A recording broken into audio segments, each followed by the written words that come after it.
Okay, this is the world's first Milwaukee Pack-Out PC build. I just looked and some guy started a build, but he never finished it. He put up a part one, he put a screen on the lid of his Pack-Out, and he never finished it. So I got my plans here. Chicken scratch fever. Started here, now I'm to here. So this is this orientation, right, like this. So we'll have the motherboard.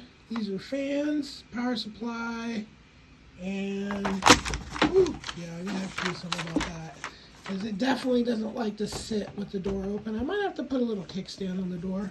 But I picked the Milwaukee Pack-Out because I want to be able to just shut it and have it closed when it's like forest fire smoke, and making it rugged. And I'm using 80/20 in the inside to build it all out. So subscribe to see this build.